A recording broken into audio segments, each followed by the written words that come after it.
సింహాచలం చందనోత్సవంలో గోడకూలి 8 మంది మృతి చెందడం కలిచివేసిందని సీఎం చంద్రబాబు దిగ్భ్రాంతి వ్యక్తం చేశారు.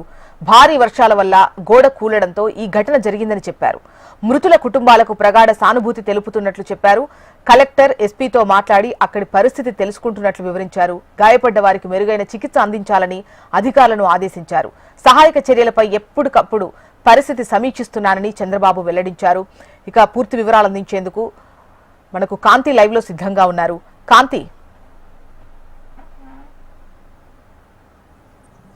జ్యోత్స్న, సింహాచలంలో ఉండేటువంటి నరసింహస్వామి చందనోత్సవ కార్యక్రమం ఈరోజు స్వామివారు అక్షయ తృతీయ సందర్భంగా నిజరూప దర్శనంలో దర్శనమిస్తారు. ఈ నేపథ్యంలో నిత్యం చందనంతో ఉండే శాంతమూర్తిగా ఉండేటువంటి నరసింహస్వామిని ఈరోజు నిజరూప దర్శనం చేసుకునేందుకు లక్షలాది మంది భక్తులు సింహాచలానికి వస్తూ ఉంటారు. ఈ నేపథ్యంలో దాదాపు 2 నుంచి 3 లక్షల మంది భక్తులు వస్తారనే అంచనాలతోటి కట్టుదిట్టమైన భద్రతా చర్యలతో పాటు క్యూ లైన్స్ని కూడా అధికారులు, దేవాదాయ శాఖ ఇప్పటికే ఏర్పాట్లు చేశారు. అయితే ఈ ఏదైతే ఈరోజు తెల్లవారుజామున జరిగినటువంటి గోడ కూలి 8 మంది చనిపోయిన ఘటన పైన అటు సీఎం చంద్రబాబు నాయుడుతో పాటుగా డిప్యూటీ సీఎం పవన్ కళ్యాణ్ సైతం దిగ్భ్రాంతిని వ్యక్తం చేశారు. అయితే ఈ ఘటన జరిగిన సమయం ఏదైతే ఉందో తెల్లవారుజామున 3 నుంచి 2:30 నుంచి 3 లోపు ఈ ఘటన జరిగినట్లుగా తెలుస్తూ ఉంది.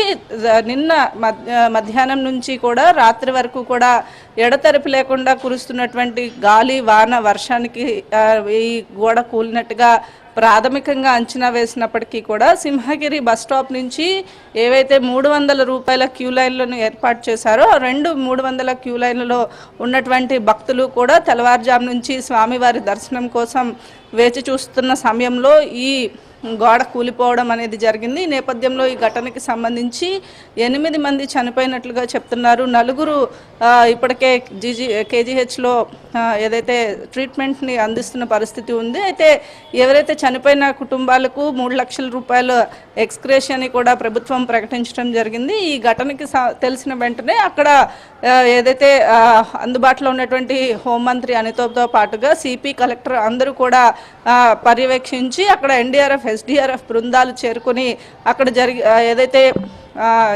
శిథిరాల కింద ఉన్న వారిని బయటకు తీసుకురావడంతో పాటుగా శిథిరాల నుంచి అందరినీ బయటకు తీసుకువచ్చి వారిని తిరిగి ఆసుపత్రికి పంపించడం